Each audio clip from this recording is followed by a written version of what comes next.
সিদ্ধান্ত এটাই হলো যে দেখুন, বিশ্বের বড় দুর্গা এই মুহূর্তে পুরোপুরি আমরা ক্লোজ করার চিন্তা ভাবনা নিলাম। আর কোর্টে যেটা আমরা পিটিশন হয়েছিল সেটা আমরা উইথড্র করার জন্য অলরেডি বলে দিলাম। কারণ কি, প্রশাসনের এই চরম অসৌজন্যতা এবং অসহযোগিতামূলক ব্যবহার, এটা আমরা দেখুন, একটা রিপোর্ট জেলা শাসককে বারবার করে ডিসিশান নিতে বলা হয়েছিল, কিন্তু সেখানে টোটালি মিসগাইড। আমি যদি বলি, এর আগের যে রিপোর্টটা আছে, এসপি স্যার দিচ্ছেন 2:15 সময় রিপোর্ট, জেলা শাসক 1:47 সময় এটা করছে।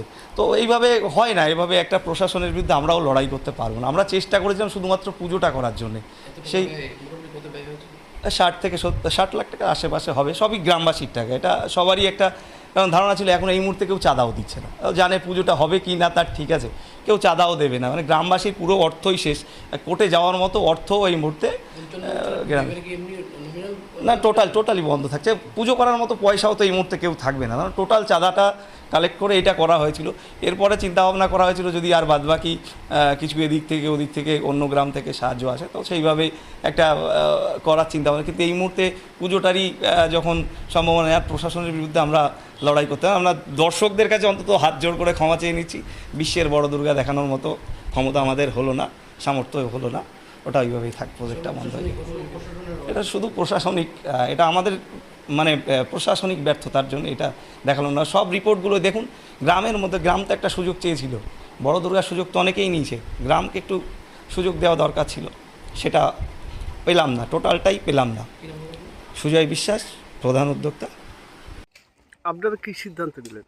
আমরা সিদ্ধান্ত নিলাম যে মোটামুটি এই যে বড় পুজোটা করতে যে আমাদের প্রশাসনের সহযোগিতা পাইনি, তা সেই কারণেই আমাদের অভিযান ক্লাবের সঙ্গ থেকে আমাদের গ্রামবাসী, আশেপাশে গ্রামবাসী সবাই বসে একটা সিদ্ধান্ত নিলাম, আমরা এই পুজোটা করব না, কোনো পুজোই করব না, ছোটো বড়ো কোনোটাই আমরা করব না, আজকের থেকে আমাদের বন্ধ হয়ে গেল।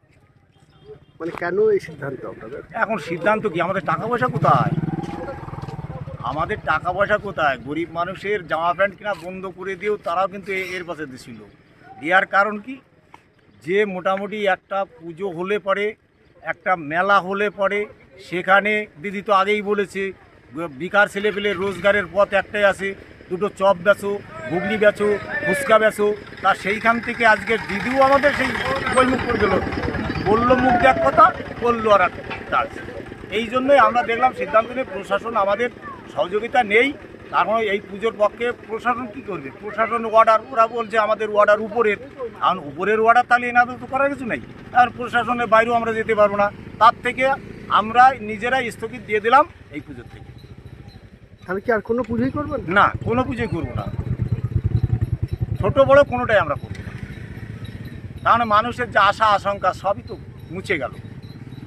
সারা দেশের মানুষ, সারা গ্রামের মানুষ, আশেপাশের অঞ্চলের মানুষ চোখে খালি জল এই বড় দুর্গার জন্য। সবাই তো দেখলাম কান্না করছে। আর কি করব, কান্না আমি তো বলতে পারছি না, আমি যে একটা সদস্যই আমি বলতে পারছি না। সবার তো প্রেশার আমার পরে, আমি কোন দিকে যাব? আমার তো মাঝে মাঝে বাড়ির থেকে পালিয়ে যেতে হচ্ছে, যে ওদের সামনে যাব না, গেলেই হয়তো 2-4-5 কথা বলে, তবু আমি বুঝাই তাদের, বলে দিচ্ছি দেখ আমাদেরও তো করার কিছু না, আমরা তো উপর নেতৃত্ব পর্যন্ত গেছি, আর সেখানে যদি অর্ডার যদি না দেয় আমাদের তো করার কিছু নেই। আর প্রশাসন না থাকলে পরে পুজো করা তো সম্ভব না। পাশের থেকে হয়তো একদলে এসে বলতে পারে যে হ্যাঁ আমরা থাকছি, পুজো করে দিচ্ছি, কিন্তু বাবা তোমরা তো জঞ্জালটা বাদিয়ে দিয়ে যাবে, পরে ছাড়াবে কে? ছাড়াতে গেলে কিন্তু আমার এই ক্লাব কর্তৃপক্ষ। সেই জন্য আমরা জোড়াত করে বলছি, আমাদের পুজো এবছর আমাদের এইভাবে স্থগিত। যদি মা দুর্গা যদি কোনো বছর আমাদের এইরকম পারমিশন দিয়ে করাতে দেয় তাহলে করব, এইটুকু অনুরোধ ছাড়া আমাদের আর কিছু নেই। আপনার নাম? আমার নাম শিবাজ বিশ্বাস, ক্লাবের সভাপতি। আমি অভিযান সংঘের আছে সভাপতি, আর তৃণমূলের? তৃণমূলের আছে মেম্বার। বিশ্বাস, আমি কামালপুরে বাড়ি। ববিতা বিশ্বাস।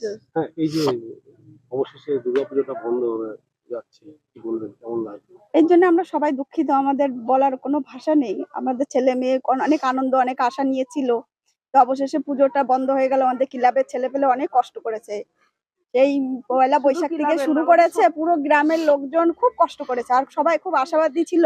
আমরা আজকে পর্যন্ত লাস্টও আমরা আশা করেছিলাম যে আমাদের পুজোটা হবে, কিন্তু এইভাবে যে এখানে এসে ক্লোজ হয়ে যাবে সেটা আমরা কখনো ভাবিনি। এই যে চাষবাস বন্ধ করে গ্রামের লোকরা এই পুজোটা করছিল, হ্যাঁ, চাষবাস চাষিরা তো এটা অনেক ক্ষতি ওদের। আজকে এখানে এই পুরো ফুলের চাষ হয় এখানে, পুরো জমিগুলো ছেড়ে রেখেছে শুধু একমাত্র পুজোর জন্য। আজকে পুজোটা হবে, আমরা কেউ চাষিরা এটা ভাবিনি যে আমাদের ফসল নষ্ট হচ্ছে বা আমাদের জমিটা খালি পড়ে রয়েছে। আজকে পুজো হতো, মেলা হতো, সব লোকজন আসতো।